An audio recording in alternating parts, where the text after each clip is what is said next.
നമസ്കാരം. SV ചാനലിലേക്ക് ഒരിക്കൽ കൂടി സ്വാഗതം. എപ്പോഴും പറയാറുള്ളത് പോലെ തന്നെ നമ്മുടെ വീഡിയോയുമായി ബന്ധപ്പെട്ടിട്ടുള്ള നിങ്ങളുടെ അഭിപ്രായങ്ങളും അഭിപ്രായ വ്യത്യാസങ്ങളും കമൻറ്റുകളെ രേഖപ്പെടുത്താൻ മറക്കരുത്.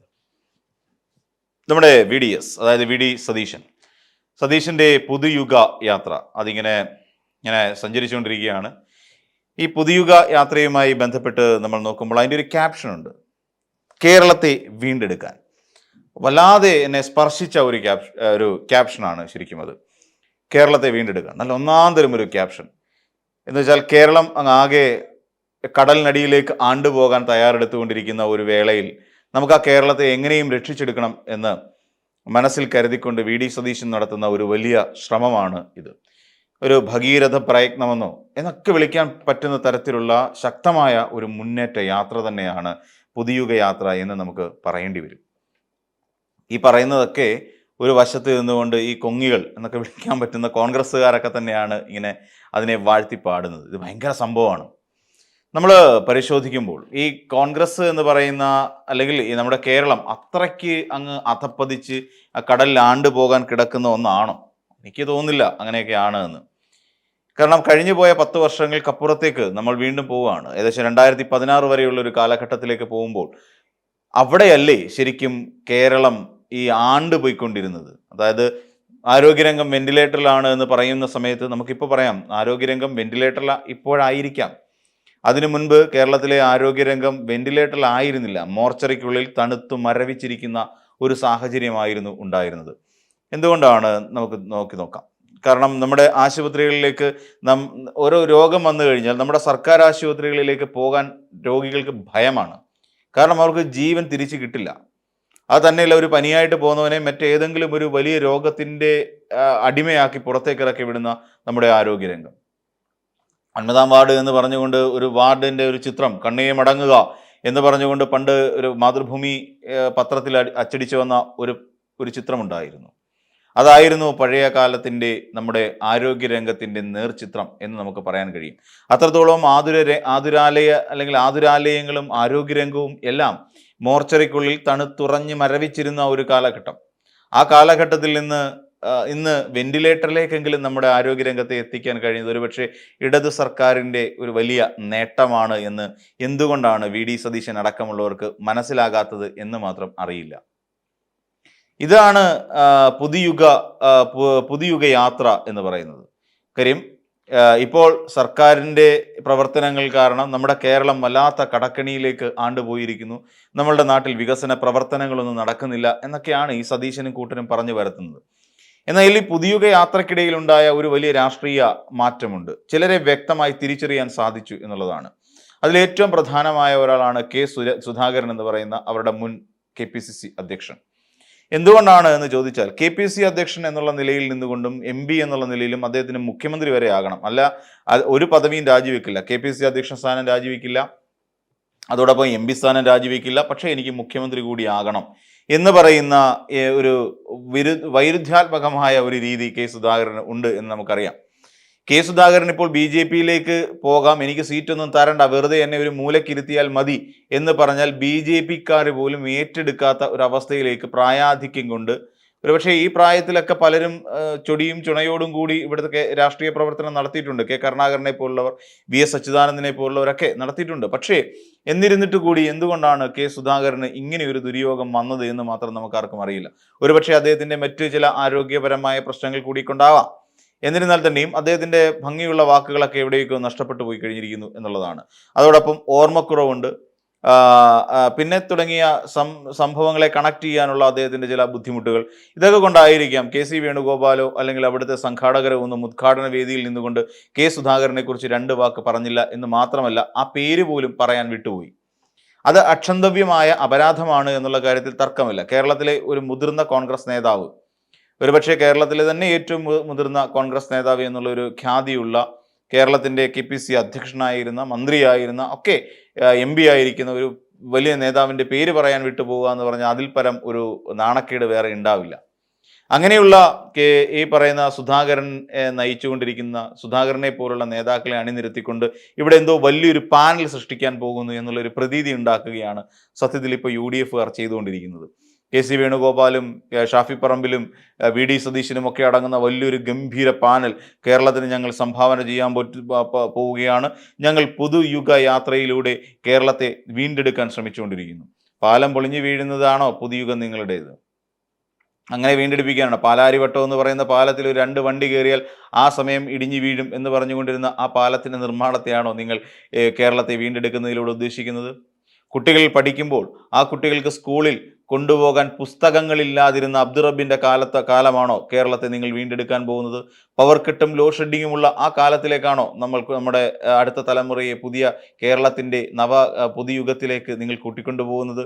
ഇതൊക്കെയാണ് നമുക്ക് അറിയേണ്ട ചില കാര്യങ്ങൾ. 200-ലധികം സ്കൂളുകൾ ഇവിടെ കേരളത്തിൽ അടച്ചുപൂട്ടപ്പെട്ടു. ലാഭകരമല്ലത്രേ. അതാണോ നമ്മുടെ നാട്ടിലെ പുതുയുഗം? പിന്നെ മറ്റ് നിരവധി ഇവിടെ നമ്മുടെ കൂട്ടത്തിലുള്ള നമ്മുടെ വയോജനങ്ങൾക്കും കർഷകർക്കും ഒന്നും പെൻഷൻ കൊടുക്കാതിരുന്നതാണോ പുതുയുഗം?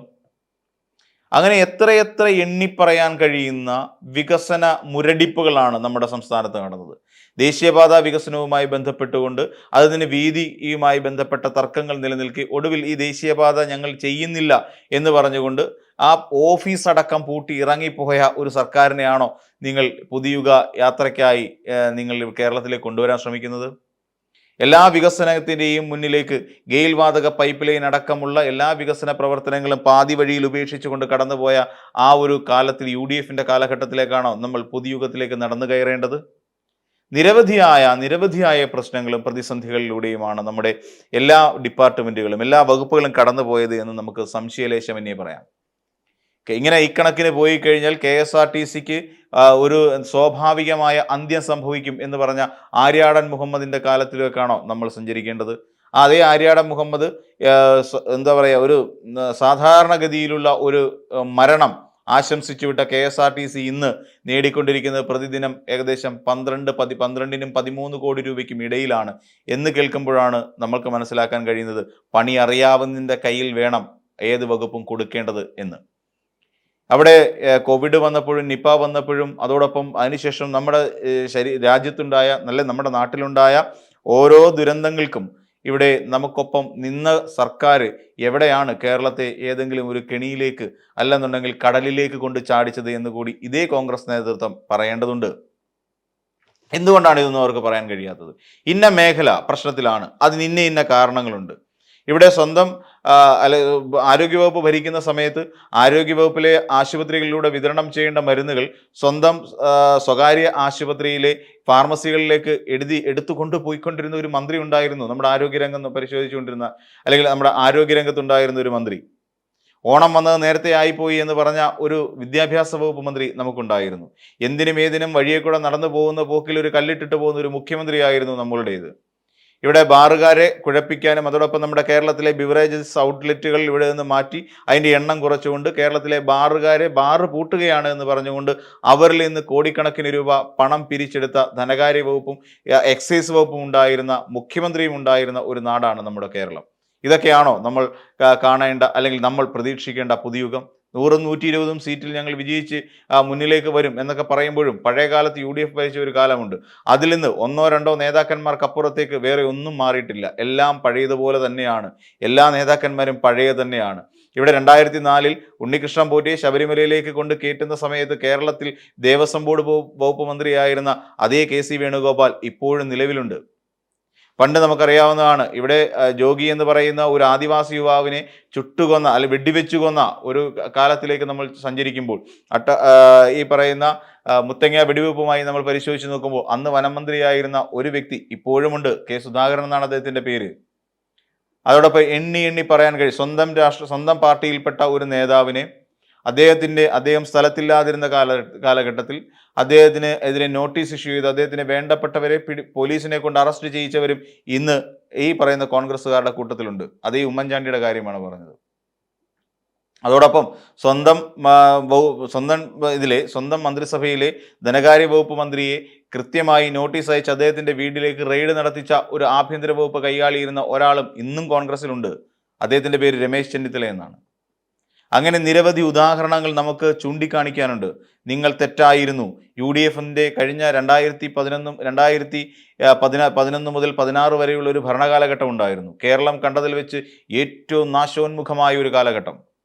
അന്ന് നിങ്ങൾ ആലോചിക്കും, സ്കൂളിലെ കുട്ടികളുടെ കൊടുക്കുന്ന അരിയിൽ, അവർക്ക് കൊടുക്കുന്ന കഞ്ഞിയിൽ ചത്ത എലിയെ കണ്ടതിൻ്റെ പേരിൽ അവിടെ പോയി കഞ്ഞി വെച്ച് അവിടെ നിന്ന് കഞ്ഞി കുടിക്കേണ്ട ഗതികേടുണ്ടായ ഒരു ഭക്ഷ്യവകുപ്പ് മന്ത്രി നമുക്കുണ്ടായിരുന്നു. ആ മന്ത്രിയുടെ പേര് മറ്റൊന്നും ആയിരുന്നില്ല, അനൂപ് ജേക്കബ് എന്നായിരുന്നു. നമ്മുടെ കേരളത്തിൽ എന്നാൽ ഇന്ന് നമ്മുടെ കുട്ടികൾക്ക് എലിചത്ത കഞ്ഞിയല്ല കിട്ടിക്കൊണ്ടിരിക്കുന്നത്. ഇന്ന് നമ്മുടെ സ്കൂളിലെ കുട്ടികൾക്ക് അവരാവശ്യപ്പെടുന്ന ഓരോ ദിവസവും ഓരോ തരത്തിലുള്ള ആഹാരമാണ് നമ്മുടെ കുഞ്ഞുങ്ങൾ ഇന്ന് കഴിച്ചുകൊണ്ടിരിക്കുന്നത്. അവർക്ക് പഠിക്കാൻ പുസ്തകങ്ങളുണ്ട്. പണ്ട് കാലത്ത്, അല്ലെങ്കിൽ 2011 മുതൽ 16 വരെയുള്ള കാലഘട്ടത്തിൽ സ്കൂൾ കെട്ടിടങ്ങൾ പോലും നാശോന്മുഖമായിക്കൊണ്ടിരുന്ന ആ ഒരു കാലഘട്ടത്തിൽ അന്ന് കുട്ടികൾക്ക് ക്ലാസ് മുറിയിൽ ഇരുന്ന് പഠിക്കാൻ ഭയമാണ്. തലയിലേക്ക് ഏത് നിമിഷവും ഇടിഞ്ഞു വീണേക്കാവുന്ന സ്കൂൾ കെട്ടിടത്തെ ഓർത്ത്. എന്നാൽ ഇന്ന് കാലം മാറി. ആ കാലത്തിനപ്പുറത്ത് ഇന്ന് എല്ലാ കുട്ടികൾക്കും നല്ല നല്ല ക്ലാസ് മുറികളിൽ ഇരുന്ന് പഠിക്കാൻ കഴിയുന്നു എന്നുള്ളതാണ് അവർ ചെയ്ത ഏറ്റവും വലിയ പുണ്യം. അപ്പോൾ ആ ഒരു 2011 മുതൽ 16 വരെ ഉണ്ടായിരുന്ന കാലത്തിലേക്കാണോ നമ്മൾ പോകേണ്ടിയിരുന്നത്? നമ്മുടെ കേരളത്തിൽ 47.93% വരെ വൈദ്യുതിക്ക് വില കൂടുതൽ, അല്ലെങ്കിൽ വൈദ്യുതി നിരക്ക് വർധനവ് വരുത്തിയ ഒരു സർക്കാരുണ്ടായിരുന്നു. ആ സർക്കാർ നമുക്ക് മര്യാദയ്ക്ക് വോൾട്ടേജ് പോലും നമുക്ക് നൽകിയിരുന്നില്ല എന്നുള്ളതാണ്. അതായത് ഒരു ചെറിയ ബൾബൊക്കെ ഇട്ട് കഴിഞ്ഞാൽ മിന്നാമിനിങ്ങിൻ്റെ നുറുങ്ങു വെട്ടമോ എന്ന് ജഗതി ചോദിച്ചതുപോലെ, അപ്പോൾ അത്ര ചെറിയ വെളിച്ചത്തിലിരുന്ന് പഠിക്കേണ്ടി വന്ന, അത്ര ചെറിയ വെളിച്ചത്തിൽ തങ്ങളുടെ ജോലികൾ ചെയ്യേണ്ടി വന്നിട്ടുള്ള ഒരു തലമുറ, ഒരു വിഭാഗം ആളുകൾ നമ്മുടെ നാട്ടിലുണ്ടായിരുന്നു. അതിൽ നിന്ന് പവർ കട്ട് എന്താണെന്നോ ലോഡ് ഷെഡിങ് എന്താണെന്നോ അറിയാൻ വയ്യാത്ത ഒരു പുതിയ ജനതയെ സൃഷ്ടിച്ചെടുക്കാൻ നമ്മുടെ സർക്കാരിന് കഴിഞ്ഞിട്ടുണ്ട്. അപ്പോൾ എന്നിട്ട് പോലും അവിടെ നമുക്ക് വേണ്ട രീതിയിൽ വില വർധനവ് വരുത്തിയിട്ടില്ല എന്നുള്ളതാണ് ഈ കഴിഞ്ഞ 10 വർഷവും. ഈ കഴിഞ്ഞ 10 വർഷം കൊണ്ട് LDF സർക്കാർ വെറും 26.2% മാത്രമാണ് ഈ വൈദ്യുതിയുടെ താരിഫ് വർദ്ധിപ്പിച്ചത്. അതോടൊപ്പം മറ്റൊന്നുമില്ല, ടൈം ഓഫ് ഡേ താരിഫ് എന്ന് പറയുന്ന ഒരു താരിഫ് കൂടി അവതരിപ്പിച്ചു. 250 യൂണിറ്റിൽ കൂടുതൽ ഉപയോഗിക്കുന്ന, അത് ഗാർഹിക ഉപയോഗമാണെങ്കിലും അതോടൊപ്പം തന്നെ 25 kV മുകളിൽ, അതായത് 25 കിലോവാട്ടിന് മുകളിൽ കണക്റ്റഡ് ലോഡുള്ള ചെറുകിട വ്യവസായ സംരംഭകർക്കും രാവിലെ 6 മണി മുതൽ വൈകുന്നേരം 6 മണി വരെയുള്ള സമയത്ത് 10% ഇളവ് ഏർപ്പെടുത്തുന്ന ഒരു പദ്ധതി കൂടി നമ്മുടെ സംസ്ഥാന സർക്കാരിന് ഇവിടെ അവതരിപ്പിക്കാൻ കഴിഞ്ഞു എന്നുള്ളതാണ് ഏറ്റവും പ്രധാനപ്പെട്ട ഒരു കാര്യം. അപ്പോൾ നമ്മളൊന്ന് ആലോചിച്ച് നോക്കൂ, ഏറ്റവും മികച്ച വിദ്യാഭ്യാസ വകുപ്പ് മന്ത്രിമാരുണ്ടായിരുന്ന, ഏറ്റവും മികച്ച ആരോഗ്യവകുപ്പ് മന്ത്രിമാരുണ്ടായിരുന്ന, ഏറ്റവും മികച്ച പൊതുവിതരണ മന്ത്രിമാരുണ്ടായിരുന്ന, ഏറ്റവും മികച്ച ധനകാര്യ വകുപ്പ് മന്ത്രിമാരുണ്ടായിരുന്ന ഒരു 10 വർഷമാണ് നമുക്ക് കടന്നുപോയിരിക്കുന്നത്.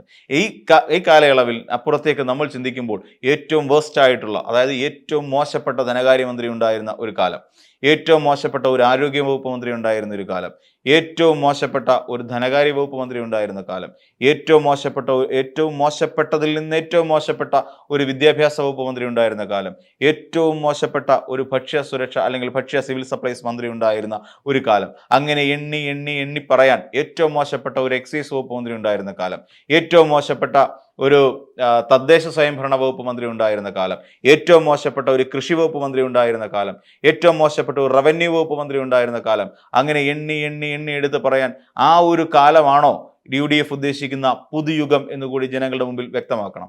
ഇനിയും ഈ UDF ഇനി അധികാരത്തിൽ വരുന്ന ഒരു കാലമുണ്ടെങ്കിലും അവർക്ക് ഇനിയും ആശുപത്രി കെട്ടിടങ്ങൾ നിർമ്മിക്കേണ്ട, ഏറ്റവും മോശപ്പെട്ട ഒരു മുഖ്യമന്ത്രി എന്നുള്ള നിലയിൽ ഖ്യാതി നേടിയ ഒരു വ്യക്തി സ്വന്തം പാളയത്തിൽ നിന്ന് തന്നെ ആ വിളിപ്പേര് കേൾക്കേണ്ടി വന്ന ഉമ്മൻചാണ്ടിയുടെ കാലഘട്ടത്തിലേക്ക് വേണോ നമ്മൾ ഇനിയും തിരിച്ചു നടക്കാൻ?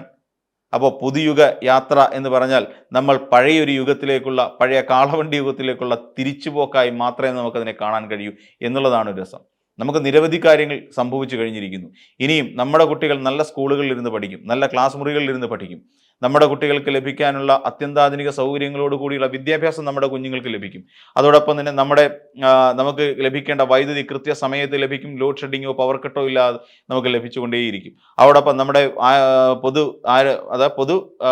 ഗതാഗത രംഗം വളരെ മികച്ച രീതിയിൽ നമുക്ക് ഇനിയും മുന്നോട്ട് പോയിക്കൊണ്ടേയിരിക്കും. ഇതൊക്കെ ഇനി ഇങ്ങോട്ട് വന്നു കയറുന്ന സർക്കാരിന്, അത് UDFന്റെ സർക്കാരാണെങ്കിൽ തന്നെ അവർക്ക് പ്രത്യേകിച്ചൊന്നും ചെയ്യേണ്ട കാര്യമില്ല. ഇതിൽ നിന്നൊക്കെ ഊറ്റിയെടുത്തുകൊണ്ട് അവർക്ക് ജീവിക്കാൻ കഴിയും. കാരണം ആ കഴിഞ്ഞ കാലഘട്ടത്തിൽ 2011 മുതൽ 16 വരെയുള്ള ആ പഴയ കാലഘട്ടത്തിൽ ഉണ്ടായിരുന്നവർ ഏറിയ പങ്ക് ഉദ്യോഗസ്ഥരും അല്ലെങ്കിൽ മന്ത്രിമാരും അഴിമതിക്കാരായിരുന്നു എന്ന് കോൺഗ്രസ്സുകാർ തന്നെ സഭയിൽ പറഞ്ഞിട്ടുണ്ട്. അത് നമുക്കറിയാവുന്ന കാര്യമാണ്. അതുകൊണ്ട് ഈ പുതുയുഗ യാത്ര എന്ന് പറഞ്ഞുകൊണ്ട് CPMനെ അങ്ങ് മൂക്കിൽ കയറ്റാം എന്നാണ് വിചാരമെങ്കിൽ നടക്കില്ല എന്ന് മാത്രം പറഞ്ഞുകൊണ്ട് ഈ വീഡിയോ അവസാനിപ്പിക്കുന്നു.